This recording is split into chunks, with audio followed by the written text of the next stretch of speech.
Jadi seperti yang saya sampaikan kemarin, tadi, nggih. Semakin dekat saya itu agak grogi. Banyak ibu-ibunya. Nah, jadi tadi sudah saya sampaikan, ini yang masjid apa namanya? Mama. Alhamdulillah sekarang agak ingat ya. Yang itu masjid apa? Masjid Abu Bakar. Yang itu Masjid Ali ya. Jadi untuk sejarahnya, dulu itu pada zaman Nabi ketika akan melakukan sholat yang apa itu jamaahnya banyak, seperti sholat istisqa, sholat minta hujan, sholat id, itu ada di tanah lapang, istilahnya alun-alun. Dan tempat ini itu dulunya alun-alun kota Madinah, istilahnya tanah lapang. Kalau saya bayanginnya ya alun-alun lah, itu lebih mudah. Alun-alun kota Madinah zaman dulu. Karena seperti yang saya sampaikan tadi, di sana itu perkampungan Bani Sa'idah, tempat kumpulnya Bani Sa'idah, ya kan? Masjid Nabawi di situ, rumah-rumah sahabat di situ, pasti kemungkinan besar di sini yang alun-alun. Karena apa? Karena dalam sebuah sejarah, buku sejarah dikatakan Masjid Ghamamah ini sebagai tempat Nabi dulu melakukan sholat istisqa atau sholat minta hujan. Sholat minta hujan, yang mana ketika di tengah-tengah khutbahnya Nabi pada waktu itu langsung terjadi hujan. Jadi hujan itu terjadi di tengah-tengah khutbah. Karena di sholat istisqa pasti ada khutbahnya. Makanya masjid ini dinamakan Masjid Ghamamah. Ghamamah itu artinya mendung. Ingat-ingat ya. Ghamamah itu artinya mendung. Kemudian ketika Nabi mengimami di sini, karena sahabat Abu Bakar itu orangnya sangat menghormati Nabi. Dia paling tidak mau mengotori tempat yang biasa digunakan oleh Nabi. Nah, jadi ketika pada zaman khalifahnya Abu Bakar, ketika beliau mengimami sholat id, sholat istisqa, atau sholat-sholat besar yang lain, beliau pindah pengimamannya, tempatnya bergeser di sebelah sana. Nah, makanya masjid itu dinamakan Masjid Abu Bakar, karena memang tempat pengimamannya. Artinya gini, tempatnya masih sama, tapi waktu beliau mengimami atau menjadi pemimpin, tempat sholatnya itu berbeda. Hanya itu saja. Nabi mengimami di sini, kemudian dibuat monumen dinamakan Masjid Ghamamah. Kemudian ketika sahabat Abu Bakar mengimami sholat tersebut di sebelah sana, dibuat monumen namanya Masjid Abu Bakar.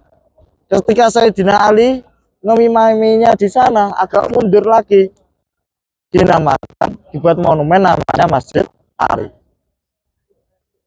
Pasti jenengan juga bertanya-tanya kenapa dilompatin, ya kan? Harusnya berurutan, Nabi, Abu Bakar, Umar, Utsman, baru Ali, gitu, ya kan? Untuk sahabat Utsman dan sahabat Umar itu tempat sholatnya berbeda.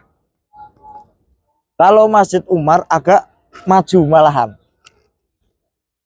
Kalau sahabat Utsman juga agak ke sana, ke Serong. Karena beliau itu memang berbeda. Artinya gini, ketika beliau membuat ketetapan atau katakanlah melakukan sesuatu, itu sama, hampir sama dengan sahabat Abu Bakar. Sahabat Abu Bakar dulu tidak mau mengganti atau mengotori tempatnya Nabi zaman dulu. Beliau juga sama, mundur, cuman mundurnya agak jauh, berbeda. Nah, bahkan tidak hanya dalam segi tempat sholat ini. Dalam segi pelebaran masjid pun juga sama. Masjid Nabawi itu sudah sering sekali melakukan pelebaran. Bahkan pada zaman Nabi pun juga ada pelebaran. Dulu awalnya itu kecil. Terus Nabi melakukan pelebaran. Sahabat Abu Bakar tidak mau. Karena tidak berani mengganti tinggalannya Nabi. Itu sahabat Abu Bakar. Kemudian sahabat Umar melakukan perombakan. Atau istilahnya pelebaran lagi. Sahabat Utsman juga ada pelebaran. Sampai sekarang ada pelebaran. Yang tidak membuat pelebaran hanya sahabat Abu Bakar. Karena sahabat Abu Bakar pengen murni asli pada zamannya Nabi. Itu sahabat Abu Bakar. Terus Bapak Ibu, untuk masjid-masjid ini, Masjid Ghamamah, Masjid Abu Bakar, terus Masjid Ali, itu pertama kali didirikan, itu dimulai dari zaman Turki Utsmani. Jadi pada zaman Khalifah Utsmani. Bukan Utsman bin Affan, bukan ya. Turki Utsmani sebelum Saudi. Jadi Saudi itu setelah kekhalifahan Turki Utsmani. Dulunya Saudi itu atau Mekah Madinah masih kekuasaan Turki Utsmani. Kemudian direbut oleh kerajaan Saudi atau keluarga Bani Saud. Makanya seperti yang jenengan dengar, jenengan lihat di sini, semuanya barang-barang tinggalan di sini itu dari kerajaan Turki Utsmani.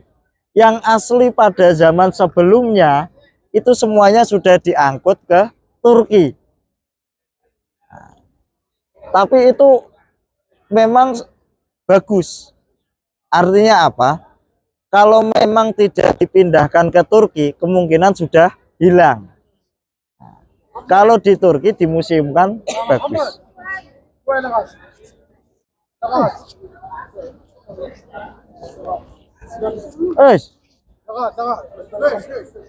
خلاص.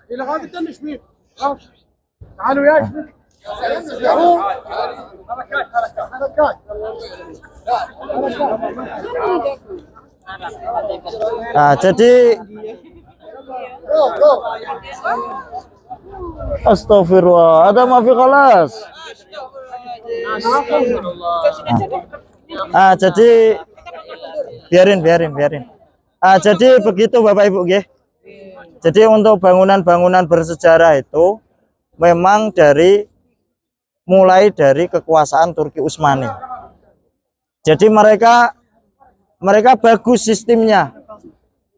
Mereka sistemnya bagus. Tempat-tempat sejarah itu dibuat monumen agar tidak hilang. Istilahnya memang sebelumnya juga sudah hilang, tapi dibuat lagi dibuat monumen berupa masjid. Meskipun masjid-masjid itu sekarang jarang digunakan. Mungkin kalau Masjid Ghamamah ini masih sering dibuka. Memang masih sering dibuka. Bahkan untuk sholat fardu, kadang ada 1-2 orang sholat di sana. Ada. Tapi kalau Masjid Abu Bakar, Masjid Umar, itu tidak dibuka. Terus memang agak, kalau dipikir rugi juga sih. Istilahnya kalau sholat di Masjid Ghamamah pahalanya sama seperti di Indonesia ketika jamaah ya 27 derajat.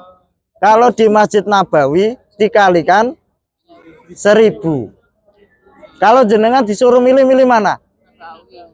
Nabawi kan, dengan jarak yang sangat dekat. Orang lain pun pasti berpikir seperti itu. Makanya sepi. Meskipun dibuat masjid, tapi hanya 2-1 orang yang ikut jamaah di sini. Nah, Bapak Ibu jamaah umrah rahimakumullah. Jadi demikian sedikit sejarah Masjid Ghamamah, Masjid Abu Bakar, dan Masjid Ali. untuk selanjutnya mari foto bareng-bareng dulu nggih. Kenang-kenangan. Plus buat laporan sama Mas Azrul nanti. Buat laporan ke kantor. Nah. Nek wis ditenir ini. Oke. Hadapnya ke sana. Hadapnya